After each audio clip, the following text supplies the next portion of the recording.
welcome to We're Not Wizards. We are the best, but not wizards. Enjoy the show!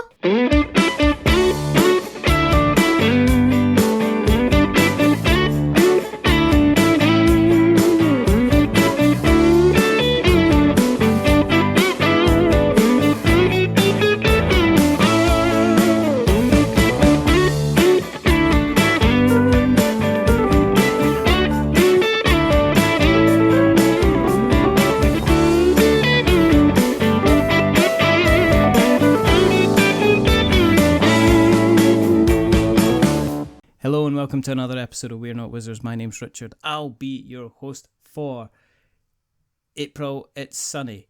If we look closer, though, hopefully it's more sunny. If we look even closer at that, almost to an infinite level, we'll start to see maybe a little bit beyond the void and see a little bit more of the sunshine. It's almost like in some kind of fractal kind of situation. But I guess I don't know what colour to do. I kind of can do all different types of colours. It depends on the type of ink that I'm going to be using on this particular episode. So, in order to talk about fractals beyond the void, and also to talk about board game ink, I have got Yann Hilaire with me. Nice, well done. It's the correct pronunciation. Yes, it's the correct pronunciation. Now, Yann's on a glass of wine. He's advised me he was he's just, I'm on obviously my normal kind of diluting juice, but it's fine. It's all good. We're gonna have. It's what you say. I cannot vouch for what you say. What is in that glass? That could be. I mean, that could be lighter fluid. I mean, let's face it. I've moved on from wine a long time ago. I've moved on past kind of whiskey. I'm now into kind of like drinking various different kind of car mechanical fluids, I guess you could say. Let's go back to the beginning, which, as they say, is a very, very good place to start. In terms of the design kind of thing, I find, and I've said this before, but I find designers kind of fall into two categories. They are either they have an artistic vision, and then they use that artistic vision to help them design a game, or they're very mathematical, and then they use their mathematical brain to help them build the game and then bring in the theme kind of afterwards. So what would you say in respect to yourself? Are you a more artistic person, or are you a more kind of mathematical person, would you say? Right, so I would say definitely I'm more like the creative type of person, but I work with mathematical person. So that's probably the challenge, is to mix those two like kind of background. The game designer definitely has a very statistical approach, looking very much about number, proportion, probabilities and all those type of things. I'm more like on the creative side of things. Okay. And I guess that's probably the challenge, I would say, to work to kind of be able to mix and make those work together. Mm-hmm. Yeah. When you were at school, did you go to kind of university and college, and did you specialize in any particular kind of subject? Right. I came from a background where I first studied marketing. Oh, right. Okay. So nothing at all related. Really. Well, I guess when you go into Kickstarter, you would have found that quite useful. Proved to be useful after. Yeah. Then I did kind of scratched that off my life, and then started again and studied cinema actually. Wow. For 3 years, with a lot of dreams in my head and big projects and all kind of ideas. Didn't go somewhere very clear. I had this idea, this vision. Like I wanted to become a music composer for film. Oh, right, actually, okay. at the beginning, and I thought that if I cannot find a job as a composer for someone, then I might as well do the film myself, and then I get to compose the music. I get to do that because I can hire myself, right? So that was the original idea of studying cinema. So and, did you? So you're quite a musical. You're quite a musical person, then. Do you play quite a few instruments then? I play not a few. I just play the piano mostly, and a little bit of guitar. A little bit of guitar. Just I just throw together the occasional tune on the piano. I do definitely like. I really love piano. It's the probably the place where, like, if I have a bad day, if I have troubles, if I'm I don't know, my brain needs to like breathe, then that's definitely the place where I go and like relax and spend a couple hours, definitely sometimes in the dark in my living room, and play the piano for hours, just like random tunes, things that comes to mind, and then like evacuate the stress of the day. Yeah, definitely. Do you have like a particular kind of piano composer, like piece of music? I mean, people talk about obviously Chopin and things like that. Is there anyone that you kind of like? I do. I'm a big fan of Hans Zimmer. Okay. I really love actually I love the most minimalistic pieces that he's made, like Time from Inception, for example. Is one of my favorite of all time. Like, definitely, like, it's just taking something so simple as, well, we always talked about those popular songs that has 4 chords, then you can like hear those same chord like in all the popular songs nowadays, which is true. But this song, also Time from Inception, has definitely only 4 chords as well, but it's just like so beautifully done that you don't need more than that, really. It's amazing, like, what you can do with that, and the most simple instrument like piano and the cello, and then there you are, like, amazing. Inception is one of my favourite films. I mean, I'm a huge Christopher Nolan fan, and I think a lot of people like him for the Batman films, where it was grounded in reality. But I think for me, I've said in the past, The Prestige is a really, really good film. But I really liked Inception. I'm one of the few. I'm maybe one of the few people that goes back and watches Tenet again and again and again, and I still don't fully understand what's going on in that film, but I just love I love in the fact that, in, say, you're talking about composing music, but when you listen to the soundtrack in Tenet, some of the music in Tenet is being composed so it plays backwards and then plays forwards, depending on the kind of the part of the film. With composition, though, I mean, when you're, it must be really intimidating to say, right, okay, well, Hans Zimmer had access to this cello, this piano, and this triangle, and he managed to create like this piece of music, and then you're just like, is it difficult to kind of keep a motivation to kind of keep kind of composing and kind of keep kind of working away, knowing that there's such big kind of benchmarks kind of out there? Yeah, well, you have to like downscale a little bit your vision, I suppose.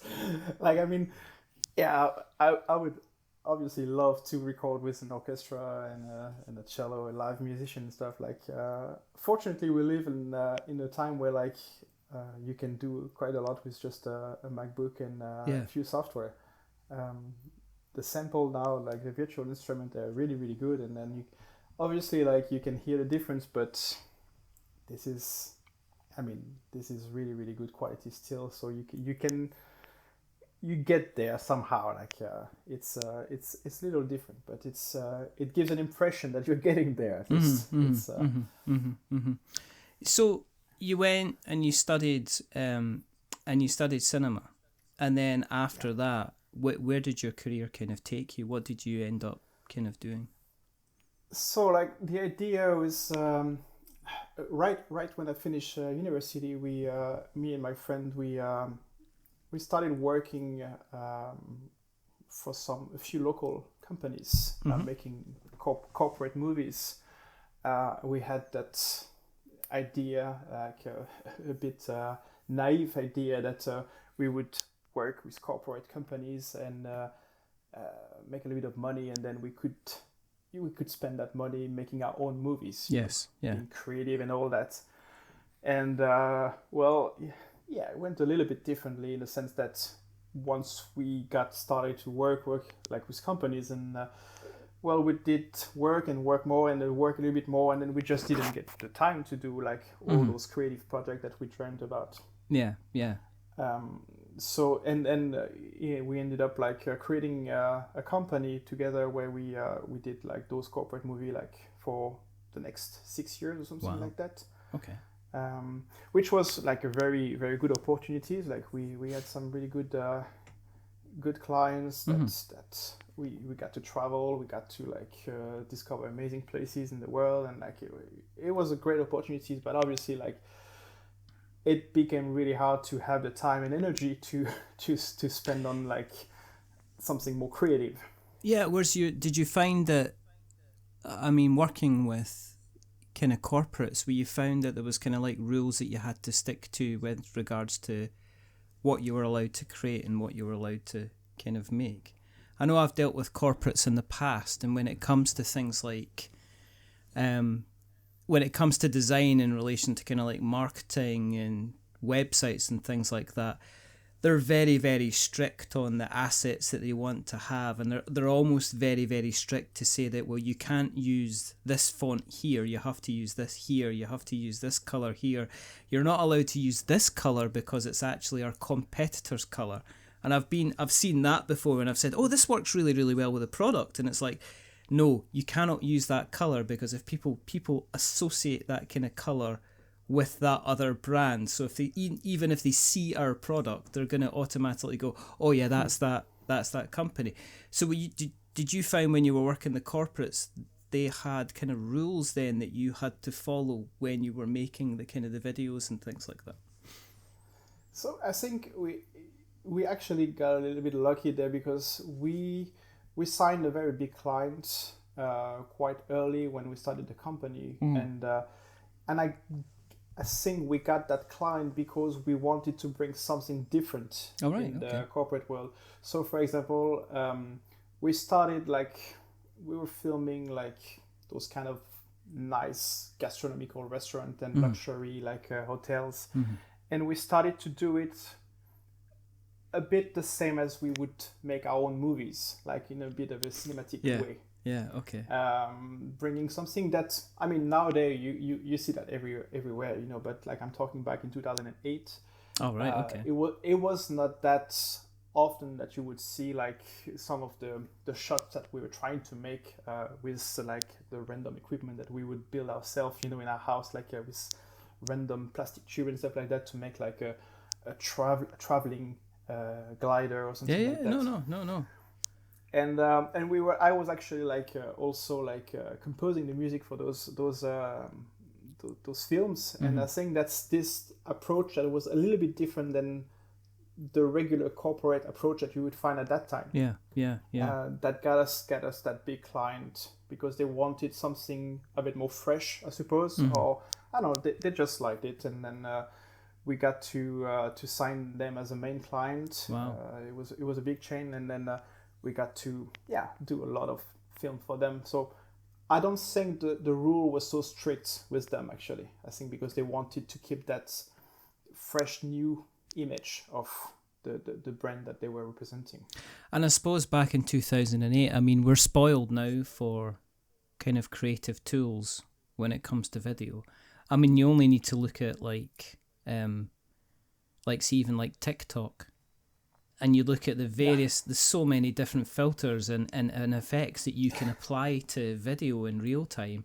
And when you go back to 2008, I mean, it's probably fair to say that really kind of YouTube was still very much kind of in its infancy, and the fact that probably most videos at that time were not being produced in kind of even in a widescreen format, let alone kind of like a high definition format. I think that was round about the time where obviously Blu-rays kind of came out, but we were still a little while away from, I think, 4K and ultra high definition just now. So I guess if it's kind of interesting because I've been showing my son, because he's been listening to music in the car, and I've been trying to educate them as you do, but we ended up listening to Sabotage by the Beastie Boys, and he was like, I says, the video on this is amazing, you've got to see the video on this, it's cracking. And it's the 1970s kind of pastiche where they're pretending to be kind of like, kind of cops and things like that, American cops with the big moustaches and things. But then when I put the video on, I realised it wasn't in widescreen. When YouTube kind of put it on, it was in kind of like the square box format. And then I also showed him, was it Jamiroquai Virtual Insanity? The one where he's kind of like moving around, the room's kind of moving around. And I'm kind of like going, this is amazing. And he's looking at me going, nah, it's not. I'm just like, but this blew my mind when I was younger. So it's just kind of amazing how technology's moved on, that you get people kind of doing some really, really kind of amazing things that even kind of like back in 2008, 2010 would have been considered kind of impossible to do. That's the thing. Like for me, 2008, it doesn't seem that far from me, like. And yet so much has happened, of course, like videos were completely different. I mean, I stopped the company like in 2014 or something like that. Yeah. I think if I didn't stop it, I would go bankrupt anyway, because like everything is becoming like, you can. I mean, we were filming with big cameras and stuff like that. Now we're filming with an iPhone, and it's better quality. It's got about 4 different lenses on it. There's a macro lens on this, which is like if I'm taking. There's a macro lens, and I'm and just for the tape, I'd like to point out I'm holding up my mobile phone, but there's a macro lens on this phone. So if I'm taking pictures of kind of like close-up miniatures on a game, the macro lens kicks in and you get these beautiful images. Now go back to even like say 4 or 5 years ago, you didn't have these. No. You're trying to like get a magnifying glass and kind of balance it kind of all up. So once you kind of finish the company or put the company down in like 2014. Did you go back and work for somebody else? I mean, where were you in your board game journey at this time? How far down the road were you in terms of kind of like playing games and then looking at, actually, I'm going to go ahead and design a game? Right. Well, I did not know anything about board game at that time. Definitely not. So what happened when I finished? The reason why I finished the company is because we started traveling for those corporate clients, and then suddenly like I realized that this is a big world out there and there's so many things to see. So I just realized that I wanted to travel for my own, like go and explore the world. So I stopped the company because I wanted to. I just like book a plane ticket and went to spend 1 year in New Zealand. Wow. Arrived there like a couple of days later, bought like one of those very old-fashioned minivan where you have the bed at the back, the comfortable thing. Yeah. And then travel like New Zealand, like both islands, and just like live from nothing really, and like so I ended up spending basically all my savings over like 2 years of traveling. Yeah. Starting with New Zealand and then going to Asia and like. Diving and all kind of things, so not really like thinking about the future at this point, and came back completely broke 2 years later in Europe. That's but with no regrets though, and No, no, yeah, absolutely. I loved it, and I actually like met my wife over that trip, so like even less regrets. Well, yeah. I mean, you have to say that because this is getting recorded. Yeah, it is. And she will want to listen to it. She'll So yeah, want to of listen course. at it, and yeah. So, but she's not. Is she French as well, or is she from New Zealand herself?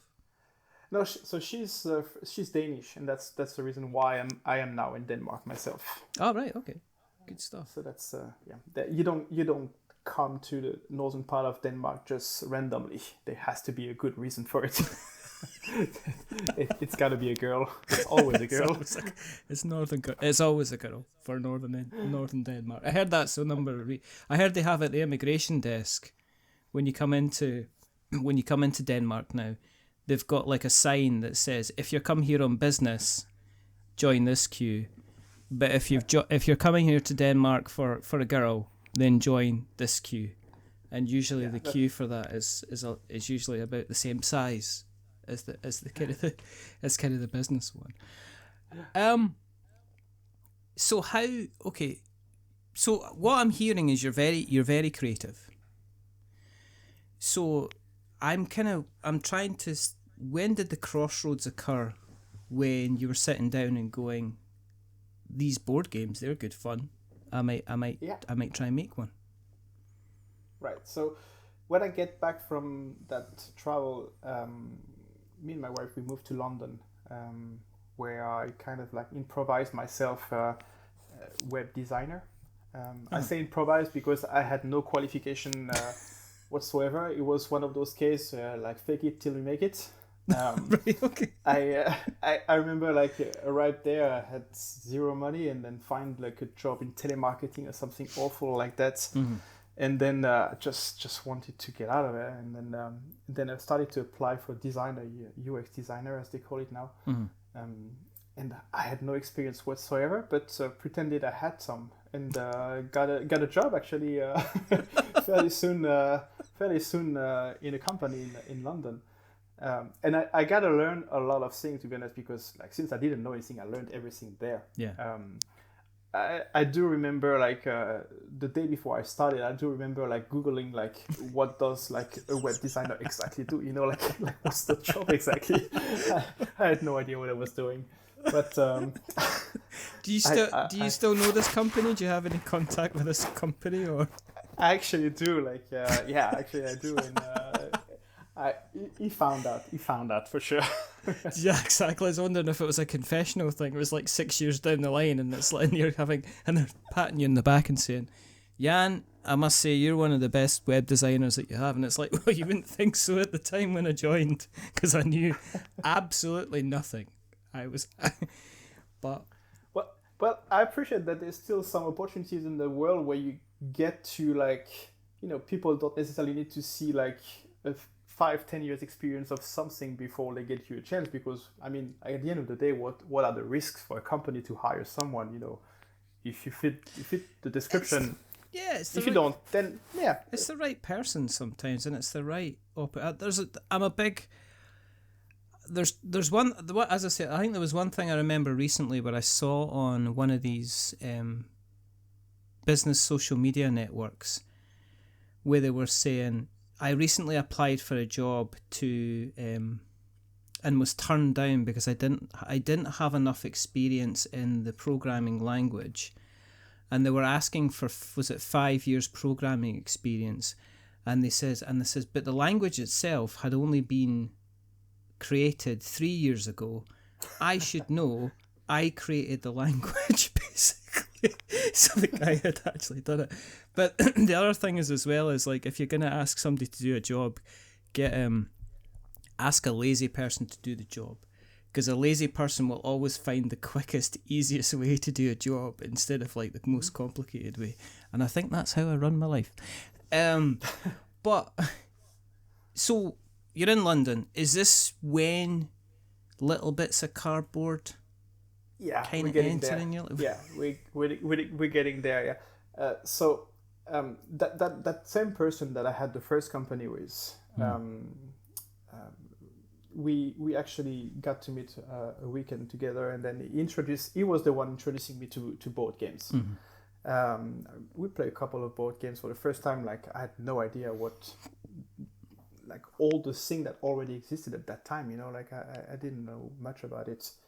But we came to like think like, oh, it would be nice to work together again on something new, and like, you know what is it not possible to make one of those, you know, like, I mean, he was the expert in that. He had a lot of like he played a lot of game already, a lot of knowledge and stuff like that, and I was good at creating graphics, design, things like that. So it seemed like okay, I think it was more like of an excuse to work together again.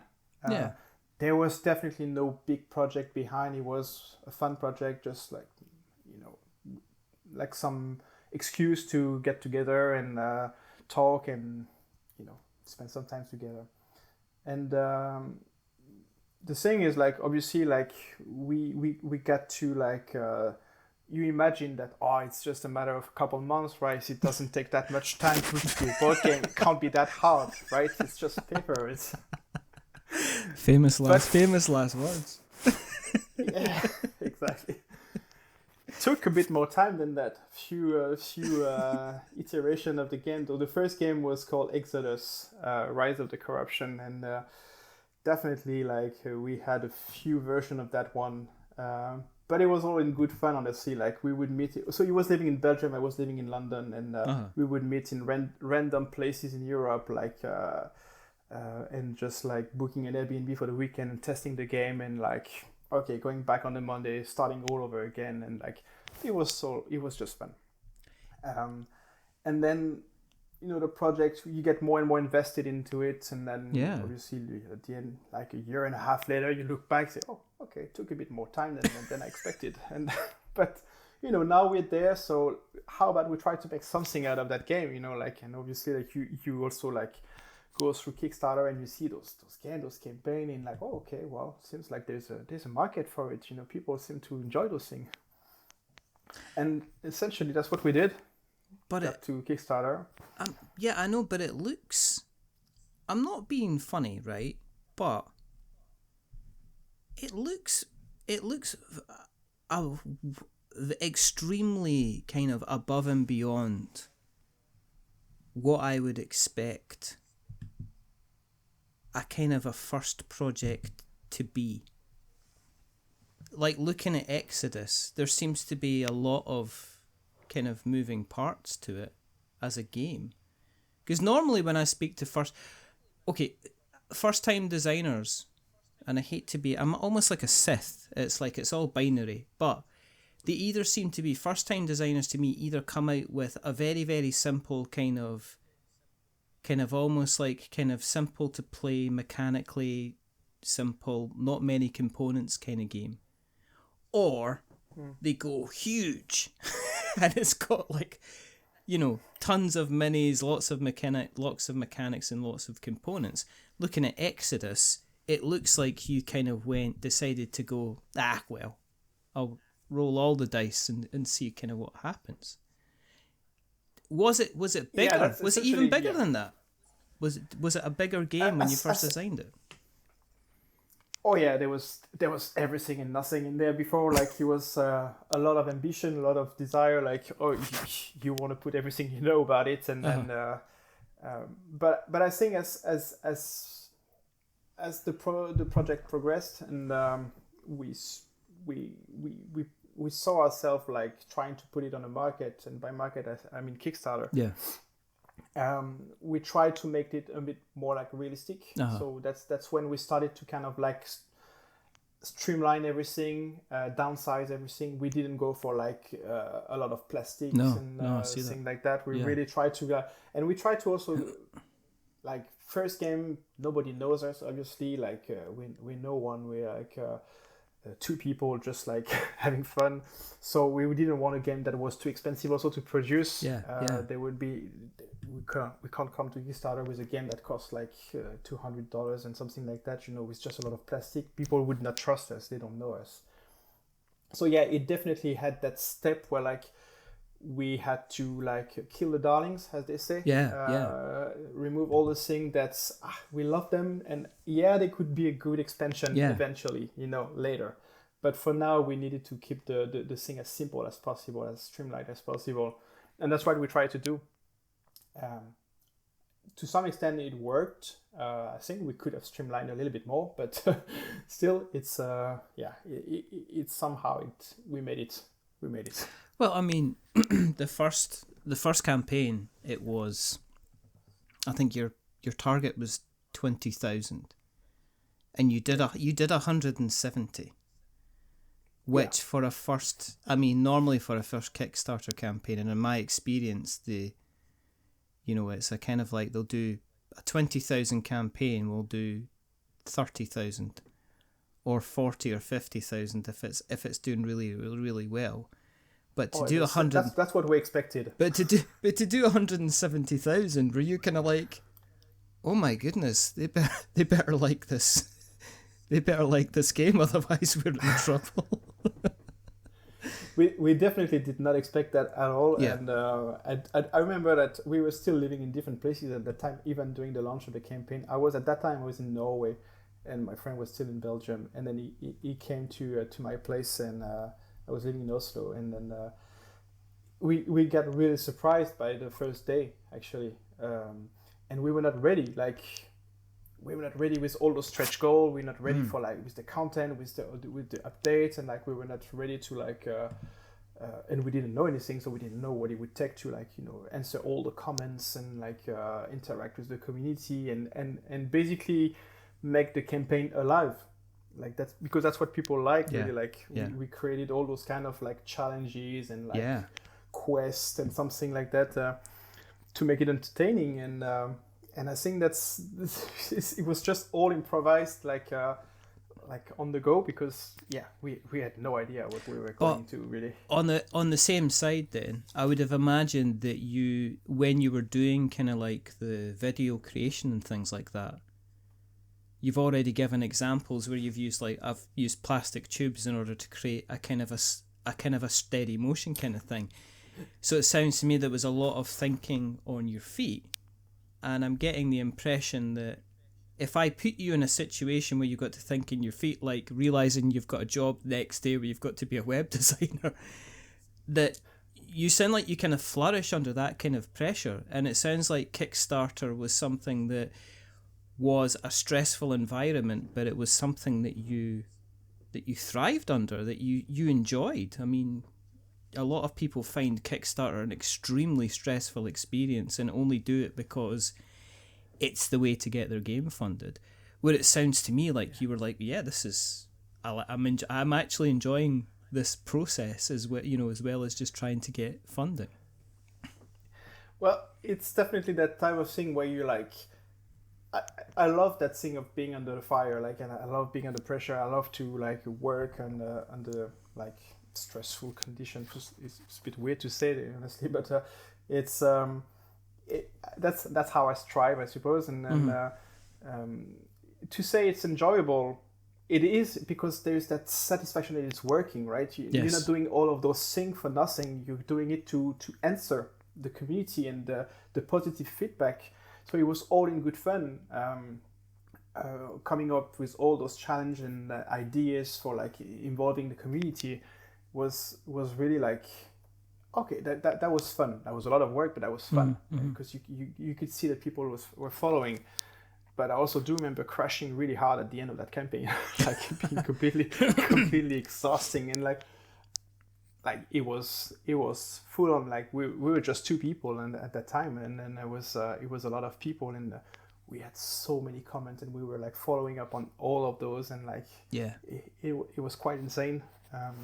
But it was a bit unreal as well. When the campaign ended, we reached those 170 or something. I just remember kind of almost pinching myself. Is that did it just happen? Is it true? Exactly. Is that something exactly? It's really something. And then it seems like it's the hardest part of the project, but definitely not. The logistic, the production, the logistic is the hardest part after that. Kickstarter is the easiest thing actually if you look on the big scale of things. I think it depends on the type of person you are. I think it goes back to that what I was saying earlier on about people being kind of mathematical type creatures and people being creative type creatures. I think there's some people that if they're mathematical type creatures, I could ask them to show me the spreadsheet where they've worked out all their logistical costs for every single country that has a backer in it, and that they've already got quotes for XYZ, and they've worked out their economies for scale depending on the number of copies they get printed. But when it comes to them, they're the type of person that would email me and go, I'm not sure about coming on the podcast in case I'm, I might freeze up or I might not be entertaining or I'm really, really worried. And they struggle with the marketing side of things of Kickstarter. They struggle with the reactivity of Kickstarter. The game design is absolutely excellent, but it's that kind of creative and marketing thing that they kind of struggle with. At the same time, as I say, there are people who they do amazing jobs in the Kickstarter, and then when it comes to the business head of it, they struggle with that. They struggle with kind of like dealing with that kind of thing. But again, did you then allocate each other, because you're working as a duo, as a team? Did you allocate then jobs to make sure that everything kind of ran as smoothly as it possibly could? I suppose we took shift, let's say, for some of the things, for talking to the community and stuff like that. When it comes to the production, the logistic and things like that, it's more like I have that thing also with, I like when things are organized. I have my system and I drive people crazy with my system. I know that. And that makes it really hard for someone to help me in a way, because it's not like they don't want to, it's that it's almost like somehow I'm not allowing them to. Yeah, no, because, I completely get that. I get that. I mean, it's, I'm having to deal with, having a regular co-host with Luke kind of in that, and I've always had a process and a way of doing things, and it's inviting somebody else into that space and saying, right, do you want to get involved in this? And saying, but you do it this way, and it's like, okay, but yeah, it's that kind of system, the way that you kind of do things, and it kind of, it's almost like a little bit of protection. It's a little bubble. I'm in control when I know what's happening here. If I let anybody in, then all of a sudden things aren't 100% in my control, and I'm not sure about that,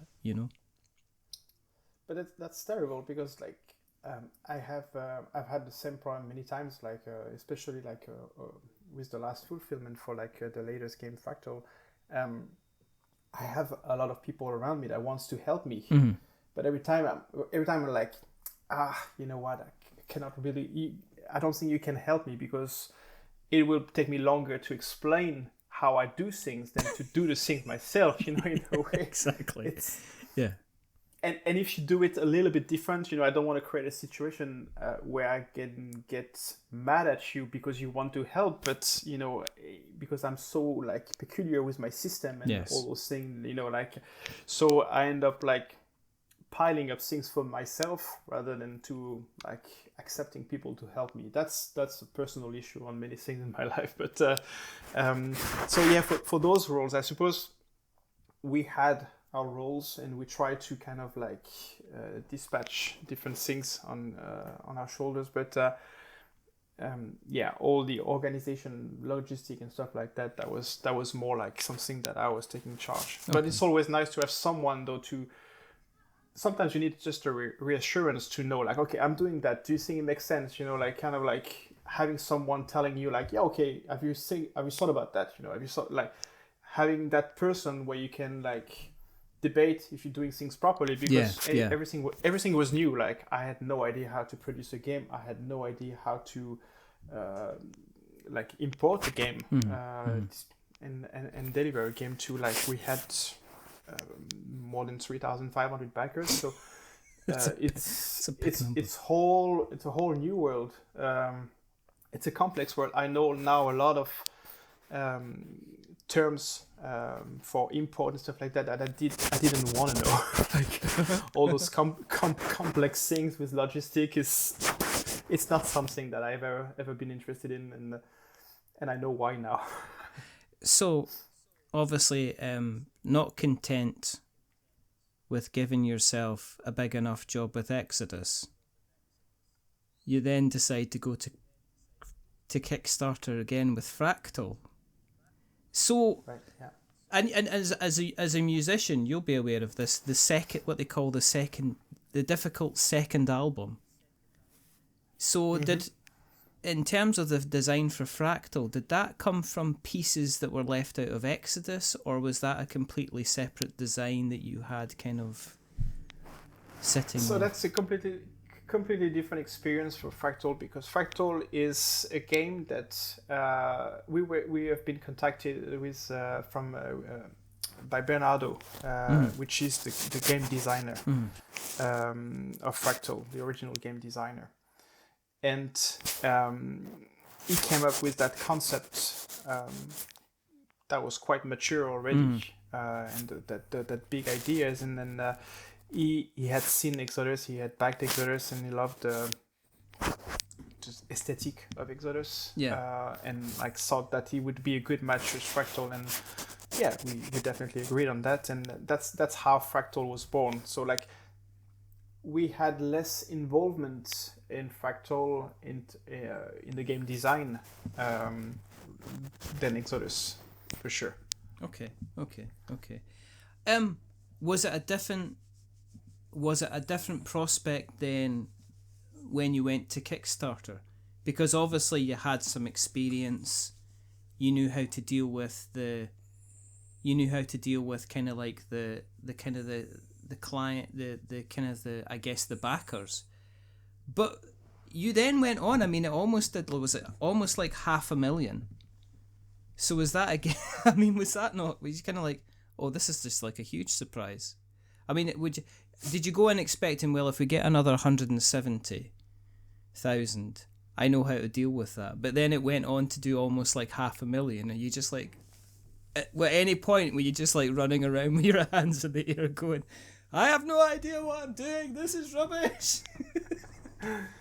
Well, we honestly, like, we had that goal to do better than the first game. Yeah. Because that's the way we are. We want to try to make better than the previous game, but the project was completely different. It was a much bigger project, like much more components. The production was different. Like we also like started to like had add-ons and more like more things to it, more like different components and different production quality and things like that as well. So it was expected that it would do a little bit better with less backer, because the price tag was like for the game itself was actually like more than double than the price of Exodus. But not that much as 500,000, no, for sure. You press the launch on the Kickstarter, and like you went like crazy for like, I think in less than a day we had 100,000 euros, which is like it's insane. You see those counter going, and I've seen that on many campaigns. When you follow the launch of like big campaign, and then you see the counter going up and up and up and up. Yeah. And like I saw that for a bit slower, but still I saw that for my own campaign. It was kind of like unrealistic. And yeah, so in a way, I want to say we were not prepared as well. not as much as we should have been. So you had, I mean, were you then under pressure to kind of do kind of stretch goals and expansions and kind of quality of life kind of changes as well? Because I noticed that you had like the campaign, but then you had the add-ons, you had things like metal tokens, card sleeves and things like that.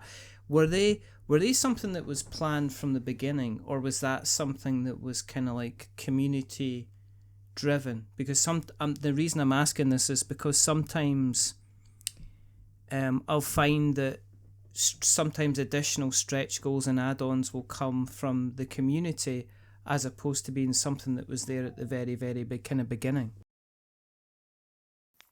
Yeah, so some of it was planned, like the metal token, for example, and the sieve was planned.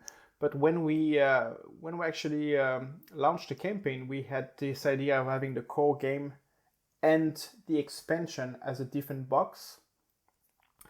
And that was always the plan, because I also think about the logistic of it, like how easy it is to kind of like produce things, and like not even to produce, but to find my way around, like how many units I have and stuff like that. And a lot of people actually they just put out there the idea of having like a collector box of like where there would be like everything in one box. And that's something that we had to improvise on the go, because like it was essentially, it was a good idea.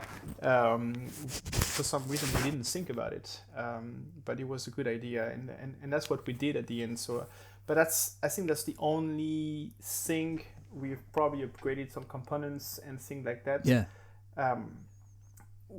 I'm in general not a big fan of stretch goal, in the sense that I think it's kind of fake in a way. Yeah, no, I get that. Yeah. And so we had those community goal where we told people there will be something, like we're just gonna, like, it's not just conditioned to the price, because we had this idea that we wanted the game to be that way, and it was not because there was suddenly like 500 backers less than what it should have been, that we would not do it again the way that we had in our mind.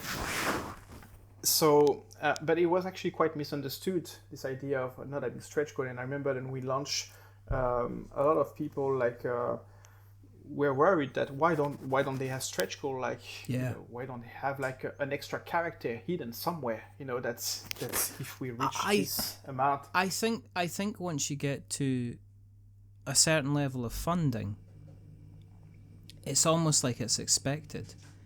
I think that there's a lot of games out there that, through no fault of their own, end up doing extremely well, and then people are like, well, where are the stretch goals? And it's like, well, to be honest, we didn't put them in because we have everything that you want. But I do know for a while that with people like Simon and companies like that, it was all about the stretch goals. It was all about pushing people to spend more and more money, which basically unlocked it. It was almost like, the best way I would describe it, it was almost like they had baked the whole cake, but then what they did is they removed like 8 slices of the cake and put it to one side, and then said, that's what stretch goal is. And then basically it was already there, it was already developed. But I think there was a point where kind of stretch goals kind of reached a saturation, and people were just like, no, we're not wanting to do this anymore. I think we're starting to see kind of companies come on to crowdfunding where they just say, look, there isn't any stretch goals. What it means is that if you back us, we get the game made. If lots of you back us, we get lots and lots more of the game made, and we can actually put it into distribution. And if we put it into distribution, it means that another company might pick it up, which means that we can reprint games and we can look at expansions when expansions are ready to be created, as opposed to expansions and additions just for the sake of kind of having them. They can be much more kind of well thought out, if that makes kind of sense. Yeah, I also, when we did the campaign, we prepared the campaign, we also had that kind of very transparent and honest thing of like, we're not gonna make you believe that there is only 6 factions in Fractal, and suddenly like, because the game reached 200k, then suddenly there's a 7-1 that we just baked overnight. It's also like, I don't think it's honest, and I don't think it's very fair also for the game designer, which has spent a lot of time to try to balance the game and make sure everything works together. Yes. So if suddenly like it's conditioned to a certain amount of money that you receive, like it's not worth the sacrifices of like No. this or this component just to like because components are just, it's cardboard at this point. We're talking about a few extra cards, a few more mats. It doesn't cost that much more. So like we really went there with like trying to be transparent and honest and say like we had that vision for the game. This is how we want it. And the thing that we kind of like say is like the thing that we could improve, like for example, this illustration, we could have more diverse illustrations. We could like more unique illustration. Like for example, for some of the components, they will all have their unique illustration instead of one generic one. Yeah. That was a stretch goal for us. That's what we and that's also what we wanted. But I think it was a little bit misunderstood, and that people didn't really understand why there was not like suddenly a new faction appearing on the 10th days of the campaign, and but I like that honest approach. Still, I still stand by that choice, because there's no need to lie to people and pretend that something is like you say, if the cake is baked, why would you remove a quarter just to pretend it wasn't there? It's not a gift. Yeah. And as I say, I think there's a risk for if you don't reach kind of certain funding goals, then not all the stretch goals get unlocked, which means it's like, well, you're missing this kind of expansion off here. Therefore, that does kind of unbalance the kind of the game. So you end up with a slightly inferior kind of product. With Fractal going out to kind of backers just now, do you have another? I mean, what's next?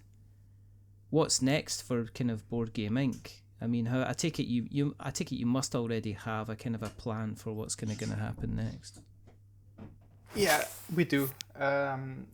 So we have actually 2 games in the pipelines. The first one is so when we made the first game, Exodus, obviously we did it with a few like concessions in terms of like, because we did not know what we were doing. Let's be honest. And you know, I made Exodus, and it's a very nice game. I really love it still now. And the thing that I see as a creative person is like, I see, that could have been a little bit better. We could have made this better, or more, improve that component, or like. So basically, all to say that we are doing a reprint plus it's kind of a 1.5 edition of Exodus. Okay. It's Exodus in terms of component is as I wish I could have made it the first time. Yeah. With the knowledge that I also acquired since. There's plenty of things that I didn't know back then. I've discovered like many ways to make components, what's possible, what's not, and so I kind of want to go there again, and like, because also like we have a lot of people from Fractal that are also like interested in Exodus, and so it comes with streamlined gameplay. We also we learned and we heard also what people said about it. So we're streamlining, we're improving, we're changing a little bit when we have to, and then trying to make it better, basically a better version of the first Exodus. Really, that's what we're trying to do. And we have a second game from Skippy that you had in your podcast some times ago. Oh, not him. This guy. No, I prefer him over his brother, basically, to be perfectly. William, you'll be listening to this, and I absolutely meant that 100%. Come and fight me in the Kmart parking lot. I'll be waiting. But yeah, because it was at Lunar Rush, I think, that Skippy did previously, if I remember. So what are you doing with him next then? So he came recommended by Will, and I didn't know it was his brother at the time. Even as he said like, there's that game designer, like he has a really good concept, and I was like, sure, I'm curious by nature, like a meeting will only take an hour or two, so it doesn't matter, like I'm curious to hear, and Skippy just like came up with that concept, and it's a really good game. Like I really love the mechanic that he had in playing that one, I immediately see like okay, so when it shows me his prototypes, it's it's just like blank cards with a little bit of text there and there. So it's kind of like it's hard for me to see, like, to understand things if I don't have a visual on it. No, I get it. Yeah. And but I still, even with that, I really liked the idea that he had, and I also saw like the potential to create, like, I loved, like, in a game I like when there's a story around it. I like when you immerse people into like your universe and try to create a story out of something. And I saw that right away, and I think it's a really great potential for that game. So we decided to start working together on that game. Yeah. Wonderful.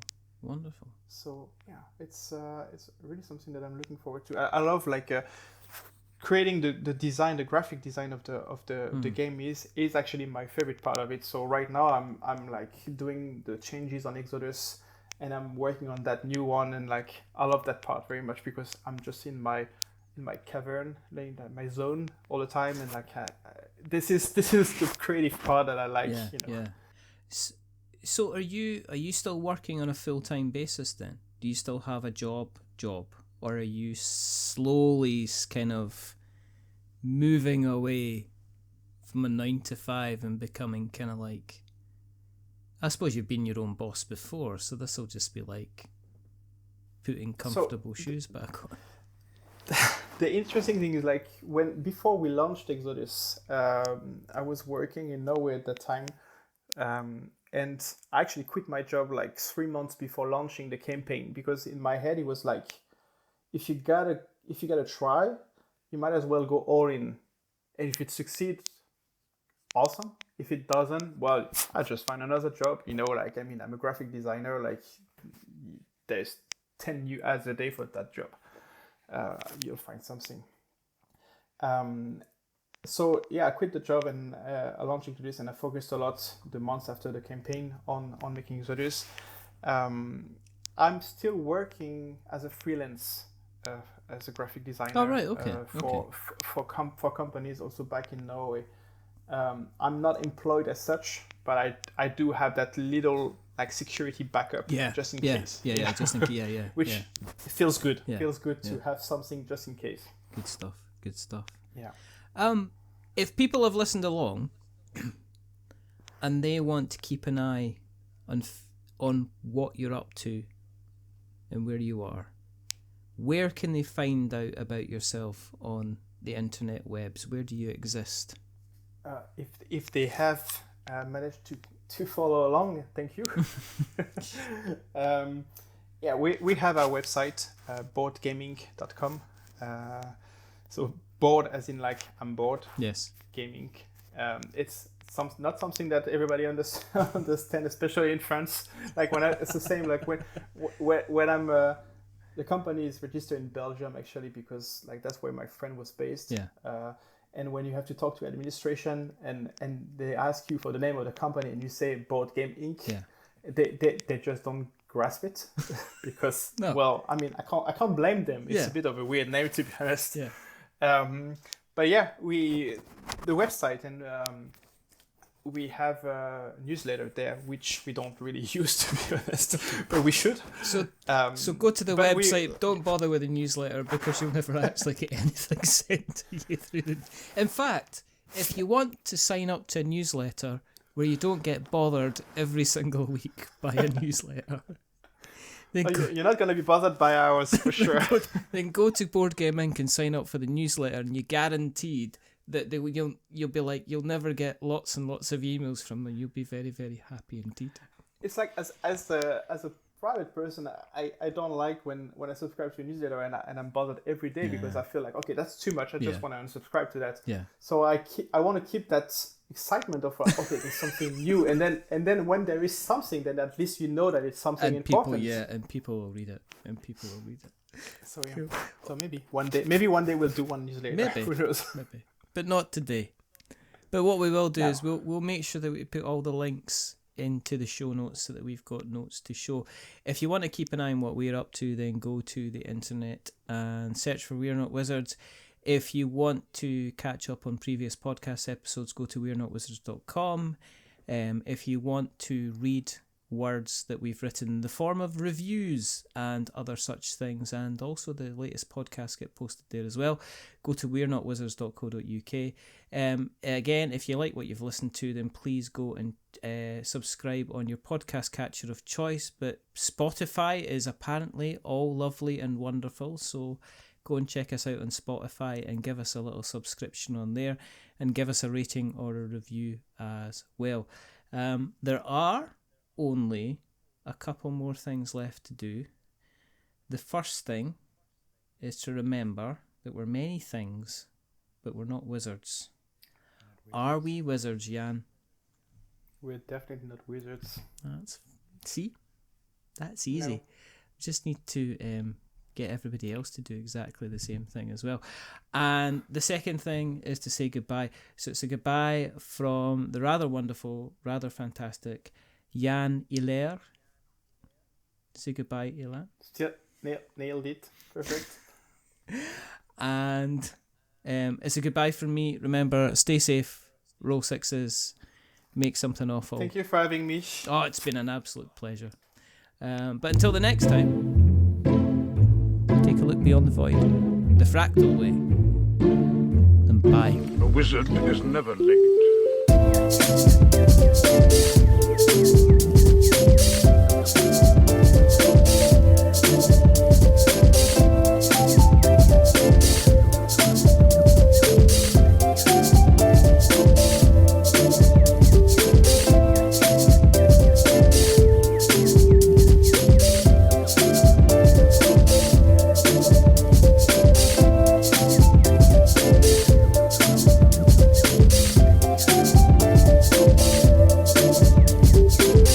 Nor is he early.